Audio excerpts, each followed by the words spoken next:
Hi, everyone. I am here with Cindy. I stumbled upon her walk away video. I saw it on YouTube, thought it was a wonderful video. I'm going to link in the description below. She has her own YouTube channel. It's called Cindy Politics. You guys got to check it out. I'm going to link it in the description. So she is here with me and we're going to have a discussion. She mentioned something in her walk away video that I thought was pretty interesting. She said that she was born here in America, but she spent 14 years in Ghana. So I wanted to find out a little bit more about that. So Cindy, if you can you tell us where in the U.S. were you born? I was born in New Jersey, in Newark. Yeah, and that Okay. was, yeah. And then, so what brought you to Ghana? So my mom was an immigrant. She came probably 25 years ago, and she met my mom in New Jersey, and she met my dad in New Jersey. So that was when they had me, and unfortunately, my dad went to Ghana and left her here. So she had nobody to take care of me, and she didn't have the daycare was very expensive for an immigrant because her payment was not sufficient enough to pay for my daycare. So that was where she decided to send me to Africa for her family members in Ghana to take care of me. And that was why I was there for 14 years. Okay. So I guess originally you said that your parents met in New Jersey, and then your dad went back to Ghana, and your Yeah. mom had some issues in terms of being able to afford everything. So then you ended up moving to Ghana. Were you living with your dad in Ghana, or? I was living with my mom's brother. So basically my uncle and his wife and children. So it made me feel a part of the family, and I made them probably my mother and my father. Yeah. It automatically made them my family, basically. Yeah. Mm, interesting. So you spent 14 years there, and at what point you had kind of touched upon a story, and you were mentioning, some of the privileges and conveniences that many people have in America. That as an outsider looking in, living in Ghana, you'd look at this, and these were things that you didn't experience at all. You were talking about how you'd have to sometimes walk or run miles just to get food or take a shower. And you had told one story about how you were, running to get food. You tripped, you busted up your knee, and then you had to keep going from there. Can you tell us more about that? Yeah, so in Ghana, we have this, water place that we could get water from. But it gets to a point that the water does not flow. And because of that, you have to be a mile. You carry the bucket on your head, right, to Oh, go get wow. water from the well and come shower. So it's like that. Sometimes you could go trips for like maybe 5 times just to get a bucket of water for the entire family. So that was what we were going through, especially when the water was not working or the tap was not working at that time. So it was something that we used to go through. So it's not something that we actually had a problem with because we were accustomed to that kind of life. Wow. So yeah. And even in school, in my boarding house when I was in Ghana, we used to travel miles to get water there too. And sometimes after traveling all these miles, you'd wake up from bed and someone has stolen the water, right? So basically, sometimes you had to beg people to get water to shower. That was how bad it was. That was how bad it was. So when I came here and we had I saw the water coming here freely. You could just press a button and the hot water came. Because in Africa, when I was in my 6th grade, I remember we used to wake up at 4 a.m. in the morning, and we had to take a shower outside. So at that time, it was very cold. The water was like ice, and as me being a 6th grader, I had to shower with cold water, and like you were shivering and all of that. So when I came here and I saw that you could just press a button and have hot water just running through, it was a game changer for me. And even in Ghana, the food that we used to have, or the foods that we used to run for and even fight with other people just for that kind of food, right? It was crazy now that I think about it. And to us, that food was like, the best because we didn't have options. So when I came here, I came to Job Corps. Are you familiar with what Job Corps is? Jawpor? Tell me. I don't know what Jawpor is. Job Corps is a federal program here that people that don't have their high school or want a second chance with life, you go there and get trained for certain apprentice jobs like CNA, CMA, insurance. Yeah, that was why I came to Connecticut for. So they used to feed us for 3 times a day. And all of these foods were eggs and chicken and, all of the good stuff. But in Africa, we used to pay for the food that even had bugs in it. But we came to Job Corps and it was free of charge. And I still had people that were complaining about it, So I'm grateful. I'm grateful to be in this country. Very grateful, because most of the things that we used to have, we didn't even have access to, is something that we basically get for free in America.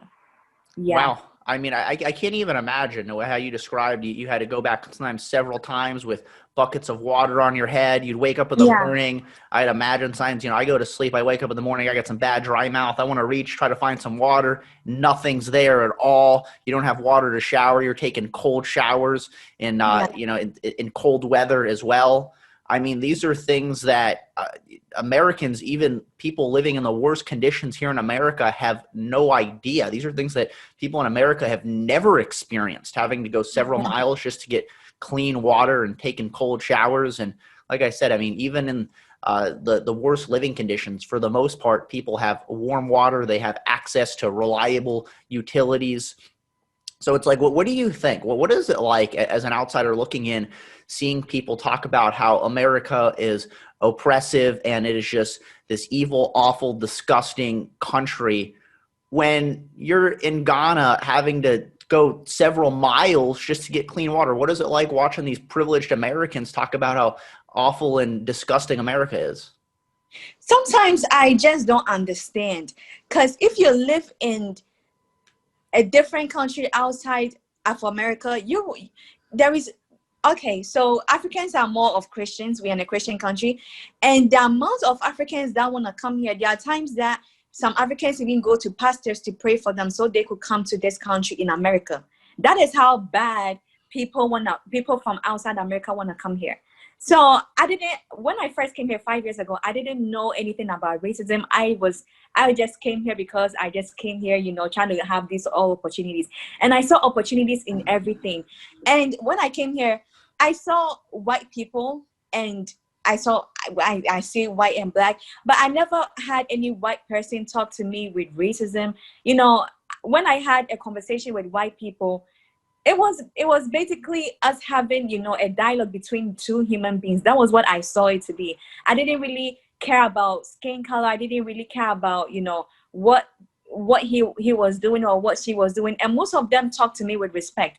I have when I was in high school, I had great teachers who were white men, right? That I when I was leaving, I even bought something for them because of how much I loved them. They were great, absolutely great teachers. I have great black teachers too. I have all the teachers that I've met so far were great people, basically. So when people talk to me about racism, I really didn't see it. I really didn't see it. Especially with the police, when I came in 2015, and then during the 2016, that was when all the Black Lives Matter movement came, and people were talking about racism, and I wasn't a part of that movement. So when I saw police, killing black people and doing all of that, and on social media, I thought police officers were actually against black people. So that was when I talked about my mom, getting sick, and then I was forced to call the police, but I was scared. And then I decided to just call them and see what's gonna happen. And with the respect and the way they talked to me with the respect, and they didn't even have an intention of even drawing a gun or anything. It was just them asking me questions and me giving answers, and them showing that they really cared for me, was the game changer for me. And that was when I noticed that not everything that I see on social media is actually real. Most of them just have this narrative that they wanna throw to people to make them feel like there is racism. And absolutely, I would not lie, I have not been paid whatsoever, but I have not experienced racism. And even if I did, I don't care, because, people are going to be people, and I'm not going to cry over that.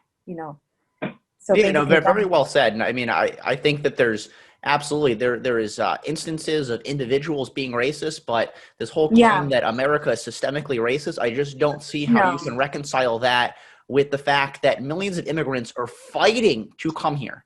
It's like, if America is systemically racist, then why do we have so many people fighting to get into this country? And, why are we trying so hard to secure our borders? I mean, we wouldn't even need borders if America was as bad as these people say it is, because no one would want to come here in the first place.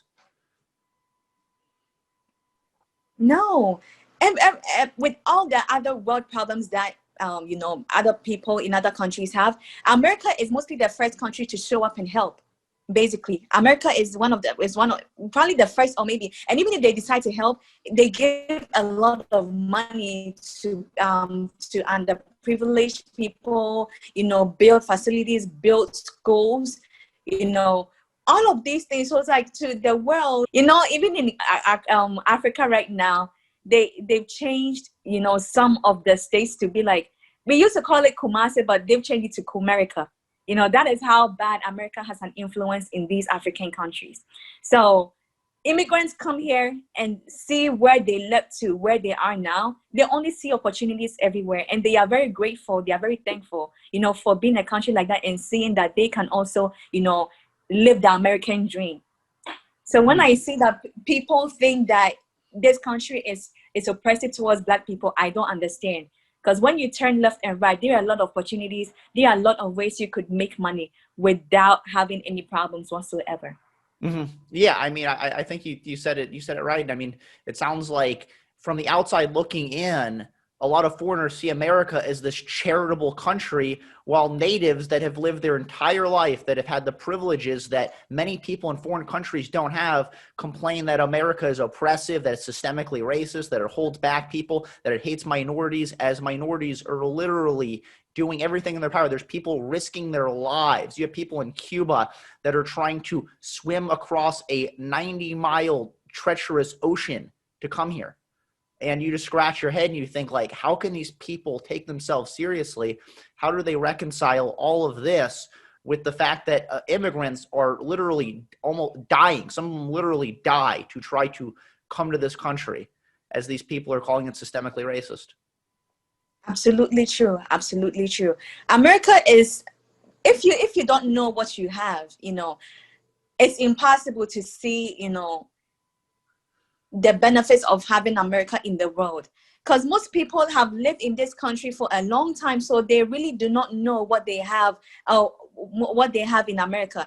But if you had the chance to live in other countries and see what other people are going through just to get the little that you have here for free, there is no way you can actually undermine the privilege that you have in America. It's terrific. America, I don't know. This country is crazy. I love this country so much. I love this country so much. Yeah. I agree. It's like they don't have an appropriate frame of reference, when the only thing you have seen is living in America, and you haven't lived overseas, and you haven't lived in countries like what you said, where you spent a significant amount of time in Ghana and you got to walk a significant distance just to get food, just to get water. You don't have that frame of reference to appreciate all the privileges that everyone, regardless of race, religion, creed, identity, has it here in America. Yeah, I've been here for 5 years, and I'm very grateful. And I think, I thank God that I was able to, live in Africa and experience things for myself. So when I came to America, I'm able to appreciate every little thing that I have here, right? There is no way for me to complain, because I have experienced things at a young age. But for me to come to this country and see the opportunities, the willingness of Americans to help other countries and help their people, their citizens, and even if you were going through stuff, you could get support from the government, something that we Africans don't even have. Like, it's mind-boggling as to why people still complain and see why America is so oppressive. Because if America was very oppressive, people would not even try to come into this country in the first place. And I have a lot of African people from Ghana that came to this country that have made it big in this country. I have a sister, my sister and her husband, they have a big house in Delaware. They are living the American dream. When I first went to their house, it was like, I couldn't believe it. They had this big house in a nice neighborhood, and they told me that it was true hard work. Once you are able to work hard, you'll be able to live the country that you need. You'll be able to live in this country and live that American dream. Mm-hmm. And I mean, you would think like inspiring stories like this would help chip away at the false narrative that America is systemically racist. And No. you have, when you have a lot of data that shows that Black people that come from overseas, that are immigrants from places like Africa or Haiti, they come here and statistically they're more educated, they have higher income, they have a lower crime rate than Black Americans who were born here, who grew up here. And you would think that this would point to cultural issues that, okay, well, maybe in fact America is not systemically racist. Maybe there is possibly inequality, and it's an inequality of effort when you have immigrants that come here that work their butt off. Like you said, you have people that you know in Delaware that were able to live in a big house. They're living the American dream, and they didn't experience this so-called oppression, and they're not crying and saying America's a disgusting, evil, racist place, and they were able to live a pretty good life here. Yeah, so one of the things that people don't realize is Africa, because of what we went through, or because of what we go through on a daily basis in Africa, when we come here, it's all about hard work, because you don't want to live in that same place that you left, right? So that's why Africans come here. And I just got my associate's degree this May, right? I just graduated with a straight A. I never had a B, right? Straight A. Congratulations. Thank you. But the thing was, I worked my butt off for that. 1 a.m. I was studying. I was studying for tests. I was memorizing things. I was trying to always do good in my tests, and everything. And I didn't see that white oppressive white man that was stopping me from getting that. You know what I mean? So it's like when people are always trying, one thing that Africans or immigrants possibly do have is hard work. They don't make excuses for anything. They just get they just get out and do what they need to do. They don't have time to complain or to worry or whine about what the government is doing wrong or what white man is doing to oppress Black people. They just go out and do what they have to do. And that is why I believe that most of these people have been able to live their life in the American dream that they wanted to have in a long time. I agree. I mean, I think it's the victimhood mentality, and it's poisonous and it's toxic to the brain when you think that you have all these artificial barriers to succeeding, and you think other people have it way easier than you, and there's people holding you back, and no matter how hard you try, you're not going to be able to succeed. And you could just be innocently walking around licking a lollipop, and there's cops that are going to roll down their windows, roll up on your streets, and just start spraying bullets all over the place. When you poison the minds of minorities, in particular Black people all over this country, and tell them that they're victims and they can't succeed, they start to react to that. Even with the police, I do believe that they are bad ones, but most of them that I encounter are good ones. There are times that I'll cross the road and police will come. They will stop for me to cross the road and then they'll proceed. There are times that I'll just be walking and then they would wave at me, smile at me, do something. So would I say that they are not bad police officers? I'm not gonna say that, because there are always bad, the bad sector in any group. I'm not gonna just demonize all police officers just based on the small, group that are bad. But I have never come across bad police officers in my time in Africa here, in my time in America here. But on social media, they show that police. There are other police officers that are whatever. But for me personally, I have not encountered any racist cop for my 5 years of being here. So I don't really believe that you just going and walking down the street and you get caught, you just get shot. No, I don't really believe in it. I feel like you have to be a criminal to have a problem with the police, basically.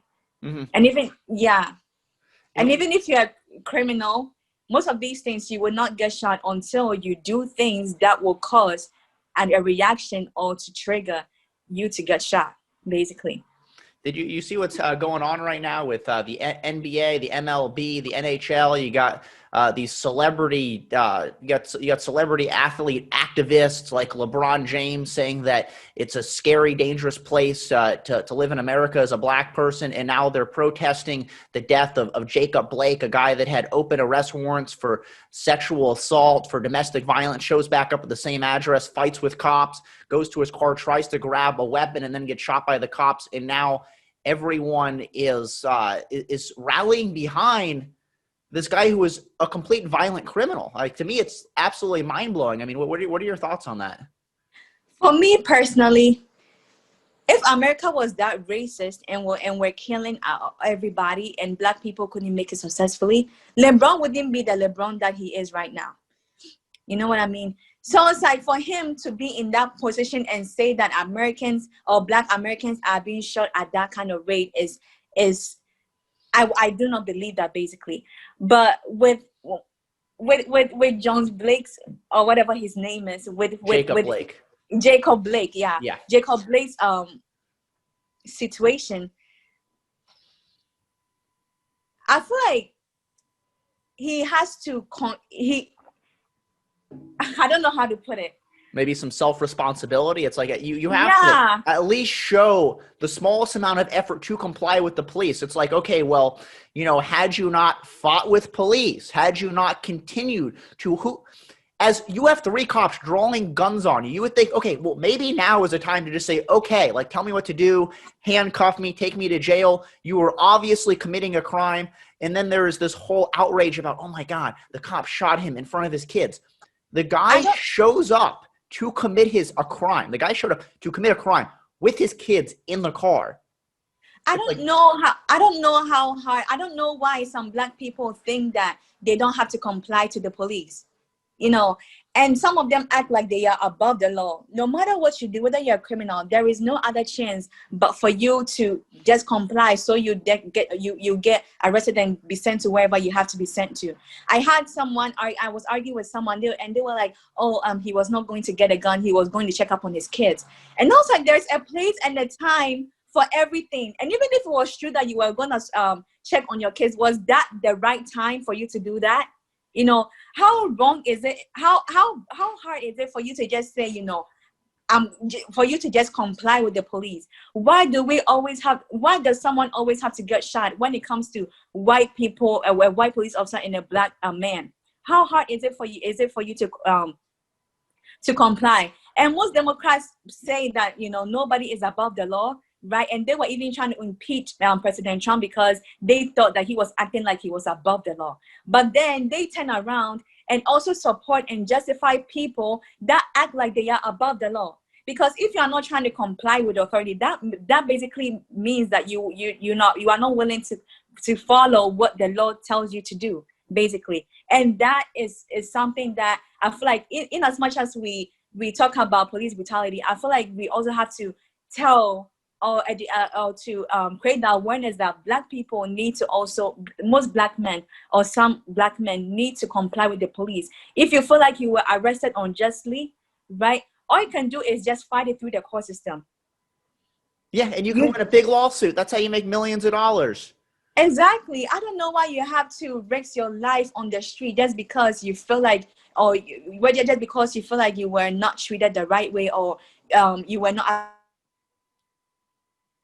you didn't deserve to that kind of treatment that you were supposed to have. All of these things. And I feel like that is the reason why most black people are getting shot, just because they are not willing to comply, just because they feel like they are above the law and they don't have to comply to the police. That is a problem.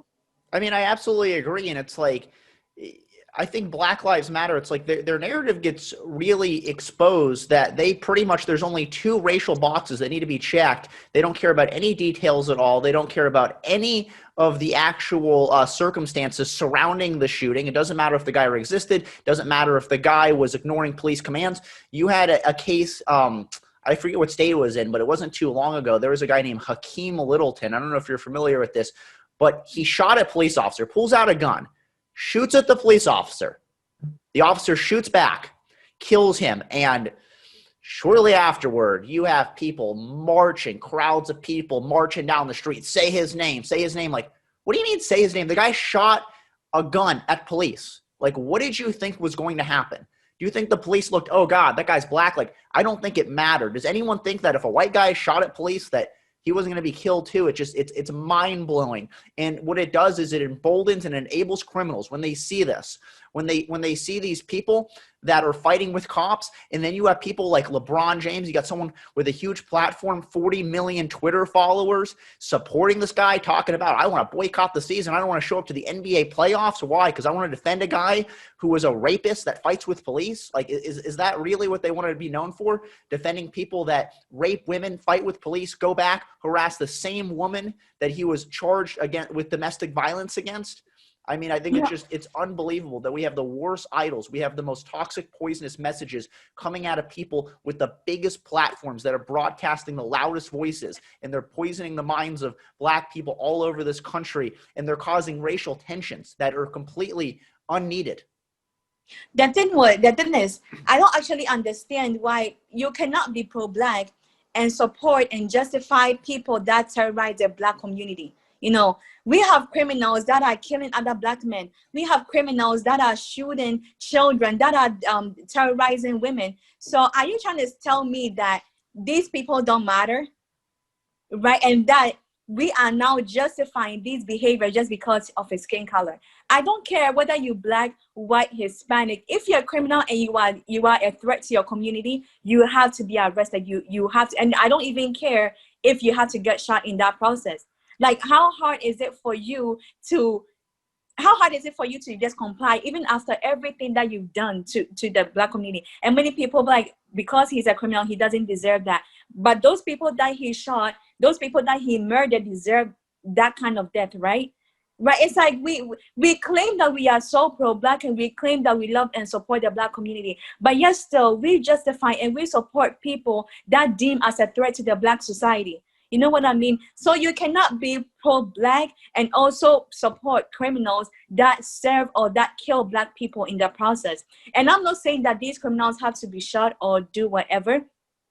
What I'm saying is, even if those criminals have to, if they get arrested, they should have a form of personal accountability. You know, you don't have to act like you are above the law, and because you don't want to get arrested that day, you should not comply. No, whether you are above the law, whether you are a criminal and you don't feel like getting arrested, whether you act like you don't want to get arrested, or whether you feel like you want treated unfairly, you are not above the law. You have to comply. You have to show respect to the authority, because a police officer is also a person behind the badge. He's a person. He's someone's father. He's someone's son. He's someone's, husband. So in as much, even aside being a police officer, it just shows a form of respect. You know what I mean? It's just a form of respect, just with you complying to the authority. And if you feel like you are arrested unfairly, you could fight it through the court system. Why do we educate Black men to fight the police and not comply, but not willing to fight it through the court system? That is how we get most Black men shot. So in as much as we preach police brutality, we should teach Black men to comply. And I believe that 80% of all police brutality cases will be solved. Because routing, looting, burning down businesses, killing other people in the process is only making the problem worse. So if it's not helping the problem, after George Floyd, they did the same thing, looted, killed, other Black people died in the process, and still Eric, whatever his name, died in the process. And now we have Jacob Blake. So that means the looting and the rioting and the protesting is not solving the problem. So then we have to create another alternative. What about we tell Black people to comply to the authorities? And let's see how that is going to change. I believe that 80% of most police brutality cases are going to be solved by that initiative. Yeah, no, I completely agree. I mean, self-responsibility, I think, would go a long way. But, I mean, don't let facts get in the way of starting a race war. You can't bring any of these things up. You can't bring up Black-on-Black crime. You can't bring up the fact that these people had extensive criminal records previously. If you do, then you're a racist. And you can't bring up the fact that they're resisting arrest. They weren't complying with officers' orders. In some cases, they're physically fighting with officers. In the Rayshard Brooks case, the guy actually reached for the cop's taser and tried to use it against him. He punched the officer in the face. It's like, what more can you do? When it's like you would think these people are doing everything in their power to get shot at certain points.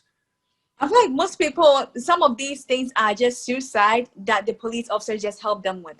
Some of these people they don't care about the consequences of their actions. And sometimes when you watch these cases, you will see that the police officers really try their best. right? They are trying not to, not to use the gun, but these people give the police officers a reason why they should use the gun, basically. Like you would not expect to punch a police officer, take his taser, punch him, run away with it, and expect to turn around and use that gun, that the taser that you used, right, on the police officer and expect not to get shot, right? Police officers also have a life too.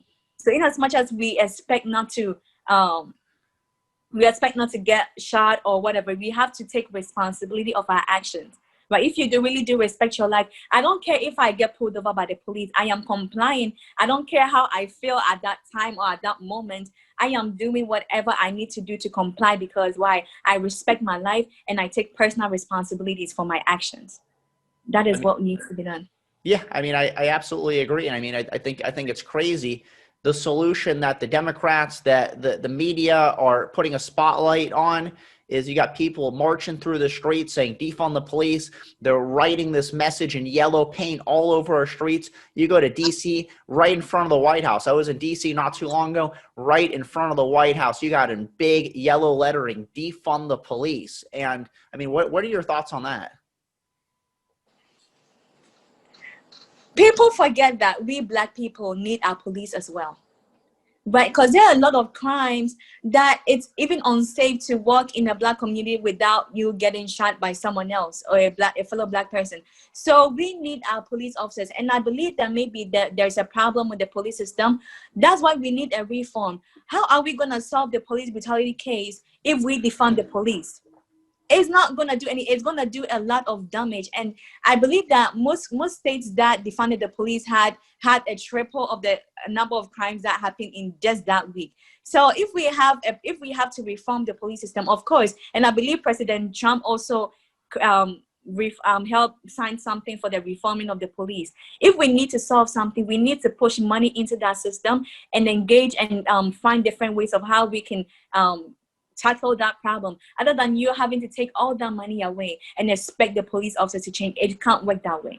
And it's funny how those people that claim, those celebrities and all these politicians that claim defund the police have a security personnel that is protecting them, right? But then for the people, they want social workers. Why don't they have social workers to protect them as well? Yeah. It's just this it's double hypocrisy. standard. It's complete hypocrisy. Complete hypocrisy. Leadership is by example. If you want them to defund the police, get rid of the security system and put in the social workers, and let's see how long you're gonna live in your house. You know what I mean? But for them, they expect that they have that security and whatever, but the people that are important, they expect us to defund the police. The people that are protecting, the police officers that are protecting Black people from these criminals. And that is a problem. That is a problem. They're calling for more police training. We want more police training, but we want less police funding. Like, explain to me exactly how that's going to work. Because that's gonna be a tough one. And then exactly like you said, it's like you have all these mayors, you have all these politicians. I don't know if you saw what happened in Chicago. You have Mayor Lori Lightfoot, who's been extremely weak on all the protests, or not protests, but like very violent riots and looting. She's rejected several offers from Donald Trump when he says, look, I'm going to send in federal troops. I'll send in federal aid to help quell the violence. No, we don't need that here. We're fighting systemic racism. These are peaceful protesters. And then when they start marching on her own block, she barricades it off, puts cops on her block and says, we don't even allow protests of any kind. And I'm scratching my head thinking, like, why don't you allow the protests? Why are you trying to censor people's voices? And I thought these protests were mostly peaceful. So why can't they be on your block? Why can't they be outside your house? Why can't they be inside your house? They're mostly peaceful. It's okay if they destroy other people's properties, if they terrorize the lives and destroy the property of the business owners that elected you into power, but they can't stand outside your house and they can't protest out there. And like you said, they don't have social workers outside their house. They have police cars with people in uniform with guns surrounding their houses that will protect them by all means necessary. That same thing happened to the mayor of Seattle. She called it a summer of love. Yeah. Until Mayor Jenny Durkin. Her house, Right, until the protesters marched to her house. That was when she called the police. So if they had not marched to her house, then it was okay for them to do whatever they wanted to. That was destroying other taxpayers' businesses, people's livelihood. They have burnt everything down and claimed that they have insurance. What makes you think these people have insurance? And even if they did, what makes you think that how long is it going to take for the insurance to replace everything they lost through these riots? These people don't really, think. They let emotions get in the way, and that is the problem. We need, people that think with their heads and not use a lot of emotions in America. That is what we need right now, because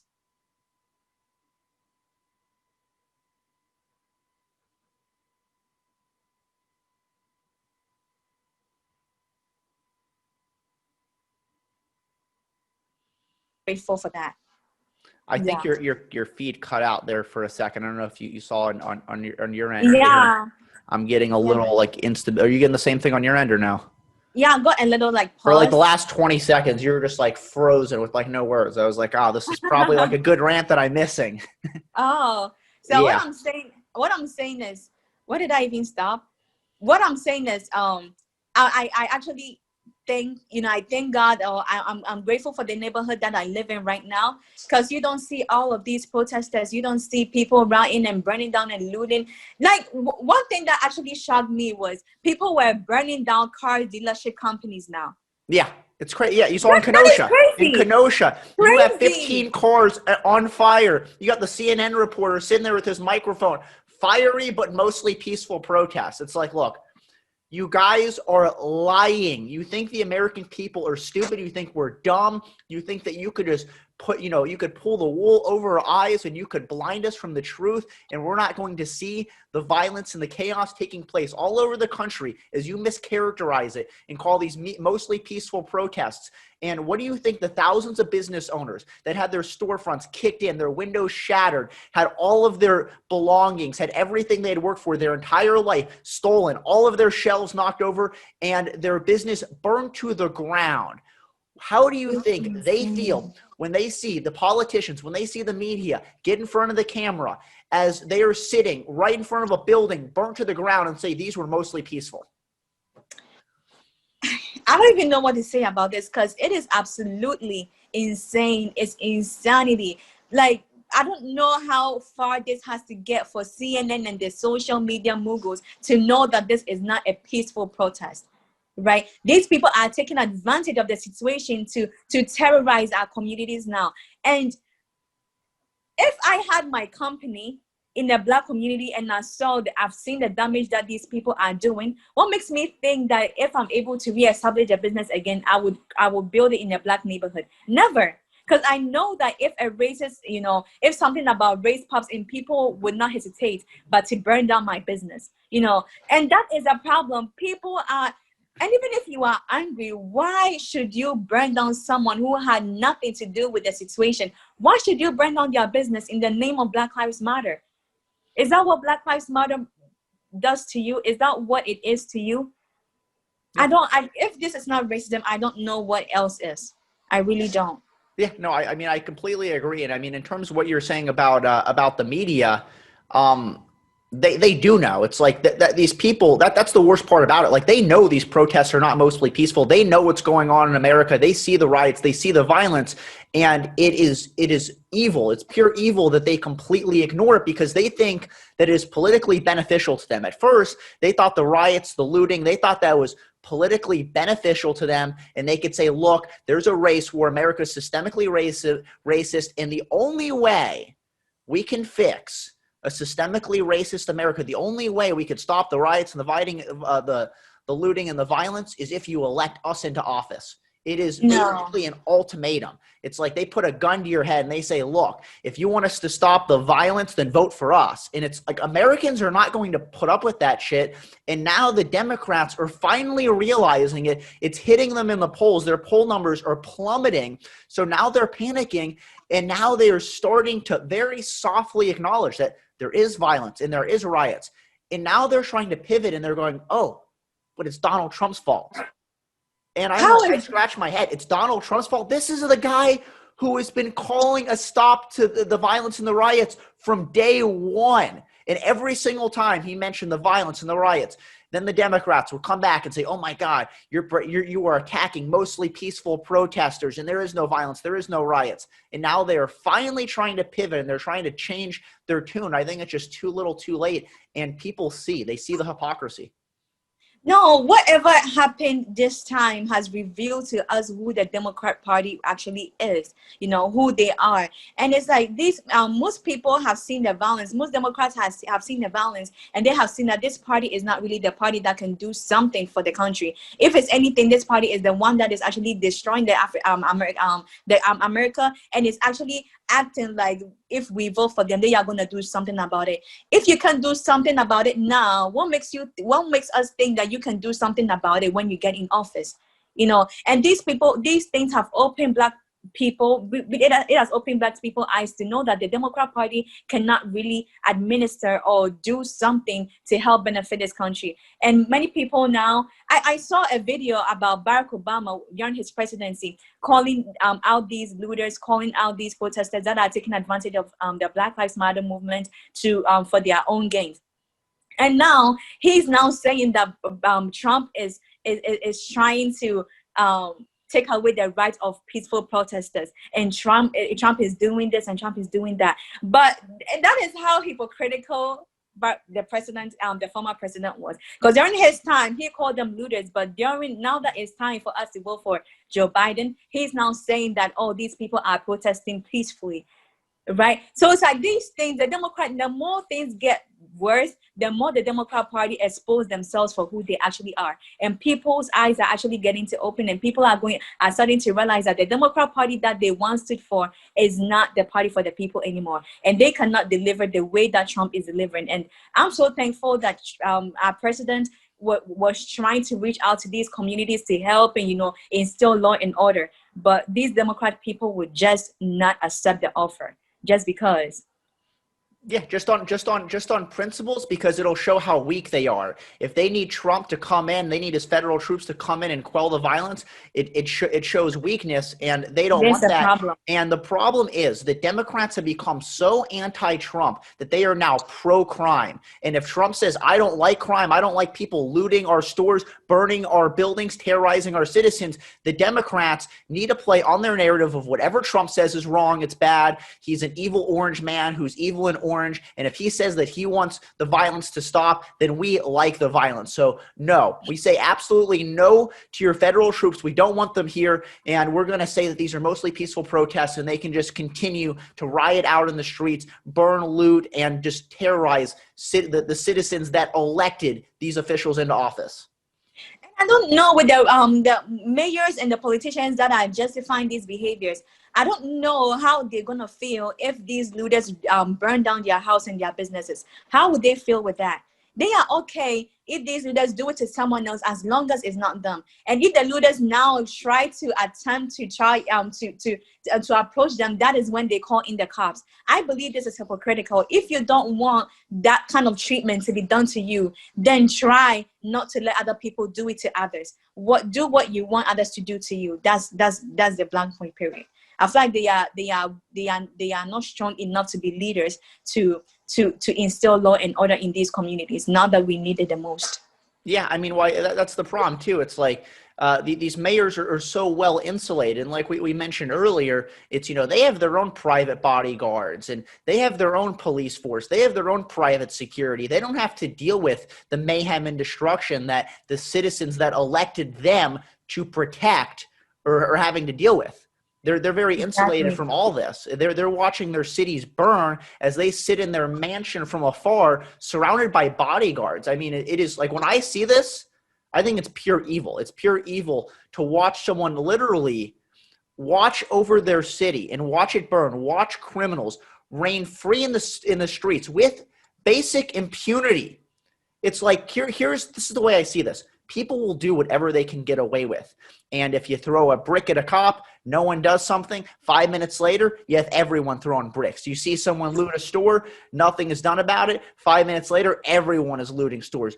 They do whatever they can do, get away with. And since these mayors are weak, since they are demonizing their police force doesn't want to work. They don't want to quell the violence because they're scared they're going to lose their pensions. They're scared they're going to lose their jobs. They're scared that they're going to get arrested for fighting back if someone attacks them. They just say, fuck it. When they see someone looting a store, when they see someone lighting a car on fire, they just walk away. They don't even want to deal with it anymore because they know that they do not have the support of the public officials. That is absolutely true. That is absolutely. That's why with this election, at first I didn't vote for Trump 2016, but this time I feel like I don't care what needs to be done. I don't care what is holding me back. I have to vote because it has given me a reason not only to vote for him, but to also vote for leaders that are strong enough to instill law and order. Because these mayors are actually appealing to these criminals now. They don't stand for the justice that they think that they don't stand for the justice that they claim they are fighting for. Right. So we have these taxpayers that live in these same communities that have their businesses burned down, that have their businesses looted, that have their houses trampled upon. And these mayors are not looking out for them. They are standing against anything that Trump talks about. They have to oppose it, whether it's to destroy the communities or not. As long as Trump is against it, they have to stand for it. And that is why these Democrat communities are burning to the ground. And it's about time. It's really about time that we have to take a stance. We the good people and we the people that love America. We have to take a stance and say no to the violence. Because these people are not competent enough. The mayors are not competent enough to deliver to the Black community, and especially in America in general. I mean, I absolutely agree with you. And I mean, going back even 6 months, a year ago, I was definitely for Trump, but it's not like I didn't realize how evil and awful and disgusting the Democrats were. I thought for sure when people were marching around with signs calling to defund the police, I thought every reasonable person was going to come out and condemn that as just a crazy, stupid, awful idea. I thought as soon as the riots and the violence broke out, I thought the Democrats were at least reasonable to try to quell the violence, to try to put a stop to it, to try to defend law-abiding citizens. And now when I see how evil and disgusting they are, and at best, they ignore the violence. At worst, they actually encourage it. And you have a lot of these Democratic politicians that have actually tried to incite the violence, that actually try to fan the flames of racial division and hate, talking about how America is systemically racist and these people are just fighting for a cause and they're trying to bring attention. And these looters, you have AOC saying that they're just trying to steal so they can feed their families, where they are encouraging the violence. And when I see stuff like that, I mean, I would walk over broken glass barefoot to vote for Donald Trump because we have to put an end to that shit. AOC is just, I don't know which planet she lives in right now, because I just can't sit and listen to her speak. It's just utterly nonsense. The fact that you are hungry doesn't mean that you have to steal. No, they steal TVs too. They're talking about being hungry, and the guy is walking out of Target with a 70-inch flat screen TV. Like, explain to me, these guys are walking out of the Gucci store, the Nike store. They're stealing from the Apple store. Like, I don't see people walking out with loaves of bread here. I don't even think the grocery stores are top ticket items for looters.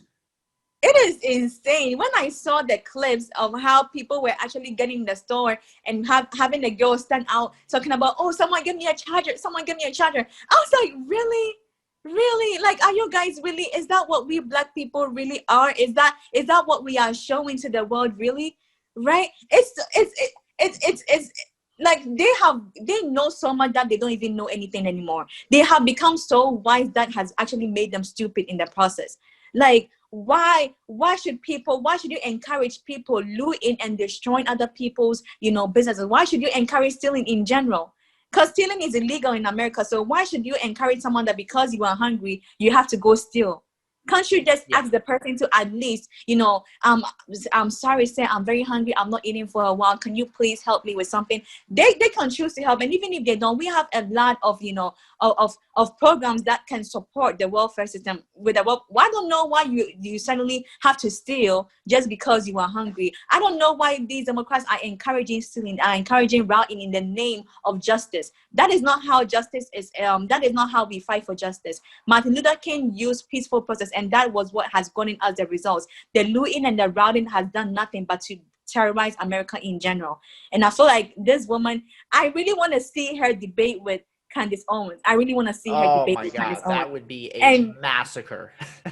I don't think that is going to happen anytime soon, because she knows she just cannot stand the truth. These people are relying on fantasies, and their fantasies are not working. It's not working. Well, that's the Because problem. I mean, these Democrats, they're allergic to facts. And when they want to talk about systemic racism and you start bringing up statistics, when you start bringing up the statistics of fatal shootings of unarmed black people, and you can do it from their own liberal media source, they want to talk about, oh, okay, well, hold on a second. I oh, don't know stop this. it. Someone tried to call me. Let me. Okay. No. Oh, no. Why do you have to call this time? Brendan.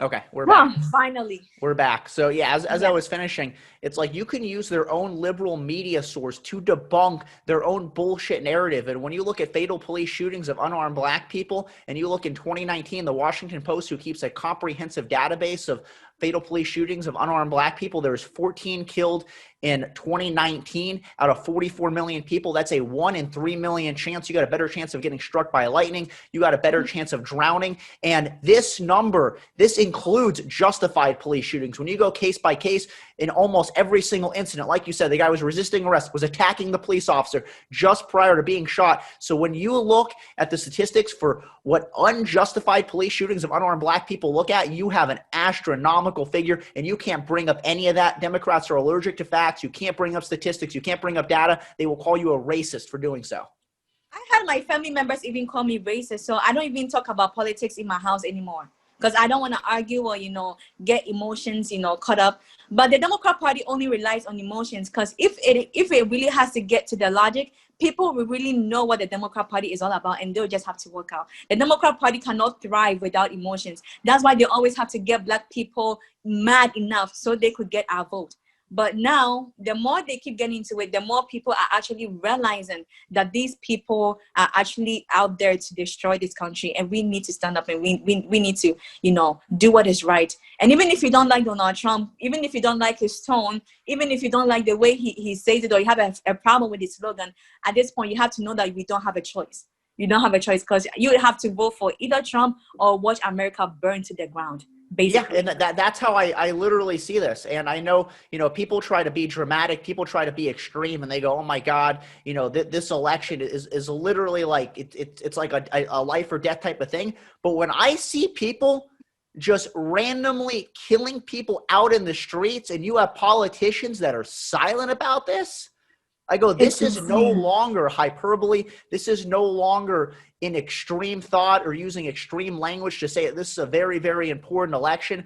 That think about this. We have all this stuff going on in the streets, and that's with Donald Trump in office, who is speaking out against it. And he hates this stuff. He's the only one that's fighting against it. Imagine if you had the people in power that were okay with this, that were enabling this, that were encouraging this. I can't even imagine. And like you had even mentioned, you had mentioned in your walk away video, if they can't even handle the violence in their own cities, imagine if you put that person in charge of the country. Oh They can't no. even handle No, their no. own city. Oh no. It is crazy. America, we would literally see America die. That is if we put these people in office. These people, black people have voted for the Democrat Party for over 50 years. And we have, if when I say we've been worse off so far for 50 years, but for some reason, they always want to keep bringing up these issues, these systemic racism, in order for them to get our vote. But now, like, people have seen what these Democrat people are about. Insanity is doing the same thing over and over and over again, and expecting different results. It's not gonna work that way. We have voted 50 years for the Democrat Party, and they have done nothing but to dismantle and to destroy the Black community in general. So if the Democrat Party is not working, why don't we try something else and see if it's gonna work? Why do we always have to vote for someone just because of our emotions? When are we gonna get rid of these emotions and actually think with our head? Right? That is where we have to get to at this point, because these people, Joe Biden has been in politics for over 40 years and he has done nothing, absolutely nothing. So what makes us think that he's gonna do something now? Yeah, well, Trump. I was going to say they feel completely entitled to the vote. They think the only way they can win is to divide our country and call it systemically racist. No. And then you have Joe Biden saying things like, if you don't vote for him, you're not Black. It just shows how entitled they feel for the Black vote. It's like, how do you feel when you see someone like that as a Black woman looking at Joe Biden speak when he said this on Charlemagne the God, the Breakfast Club, where he's saying that if you can't figure out whether you're for me or Trump, then you ain't Black. I mean, what does that look like as when you're seeing someone say things like that? This is sad. Then maybe maybe because of Joe Biden, I'm not Black anymore. Basically, that's what he's saying. You lose your Black card. That's it. I lose my Black Revoked. card, basically. Yeah, because why do I have to vote for you just because of my skin color? Basically, why do I have to vote for you just because? Why do I have to think a certain way? Why do I have to vote for you just because of the color or the pigmentation of my skin? I am a free thinker. I am free to choose whoever I want to vote for, not because I was born into this party, so I have to vote for this for its subconsciously. No, I have to think. I feel like this Democrat Party, they need to earn our vote. They have to earn it. We are not going to vote for them just because they support Black people or they think that they support Black people. Because if they did, our communities wouldn't have been in the jeopardy that it is right now.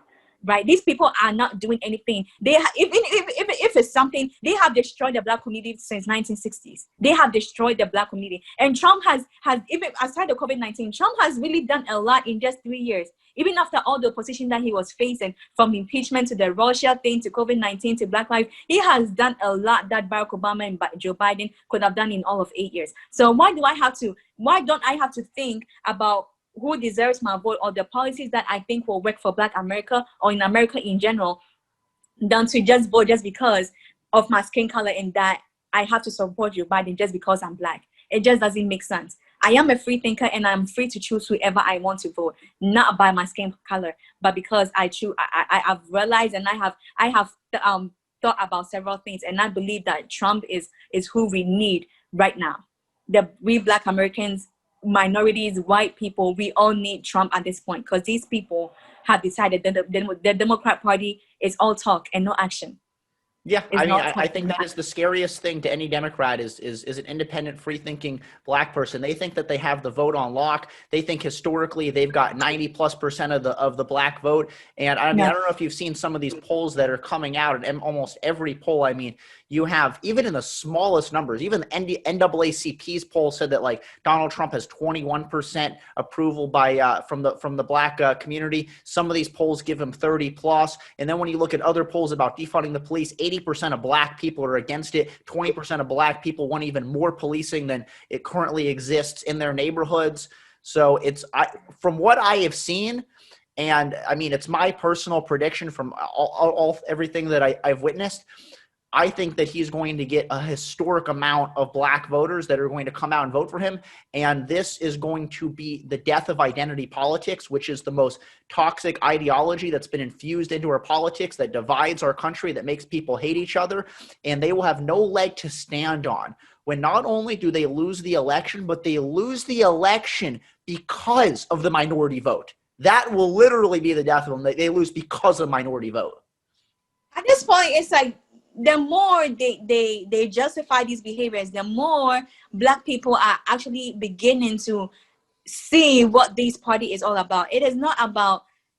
I understand what you're saying about the identity politics. The fact that someone is black doesn't mean they have to vote Democrat. The fact that someone is black doesn't mean they have to vote for Democrat, and the fact that someone is white doesn't mean they have to vote for Republican. You just have to go with the policies and what you think will benefit the community, not just based on your skin color, but what you think will be right for America in general. So with now, they are losing the black community, because a lot of people told me that a lot of people were like, I thought that the Democrat Party was what I thought it was, but now looking at all the violence and then justifying all of these, riot and looting, it has made me understand that even if I don't like Trump, I don't have a choice at this point, because even if I don't like him, I just can't see this country turn out the way these Democrats want it to. So.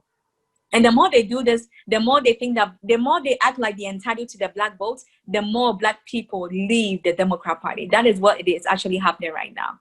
And many people are going to cry for this outcome of the election in November.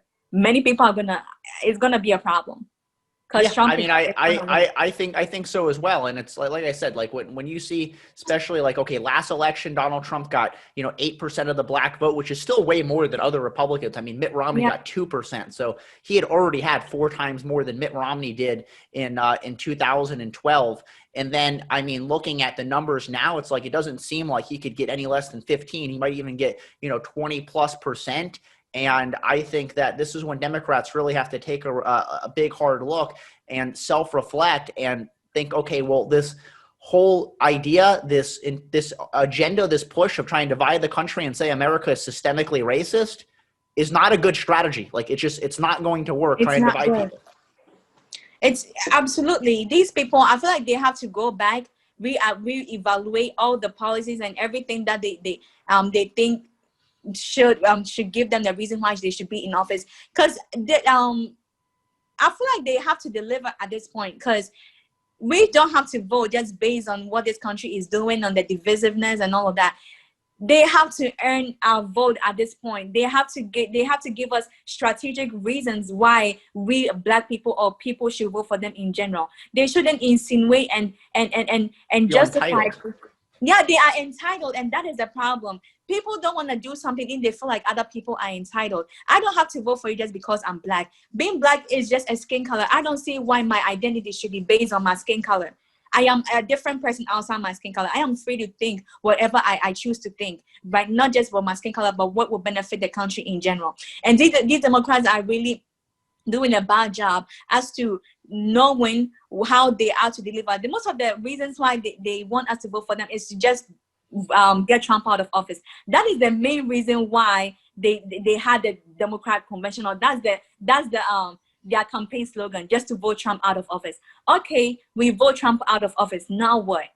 Yeah, no, they don't have a plan. The whole DNC was dedicated to everything Trump, everything COVID related is all Trump's fault. America's systemically racist. Trump is a bigot. He's a sexist. Get him out of office and all your problems will be solved. They don't want to talk about any policies at all. And when you look at the black community and you look at what Trump has done and some of the bills that he's passed, they don't want to mention anything. They don't want to mention the 10-year funding for HBCUs, enhanced funding for the HBCUs. They don't want to talk about criminal justice reform where 7,000 inmates were released, 91% black. They don't want to talk about opportunity zones that gave investors incentives to invest in low-income neighborhoods. They don't want to talk about any of those things at all. They have zero policy proposals. The only thing that they can say is America is systemically racist. And so far, what have Democrat cities have done? They've either cut police budgets or they've abolished their police departments.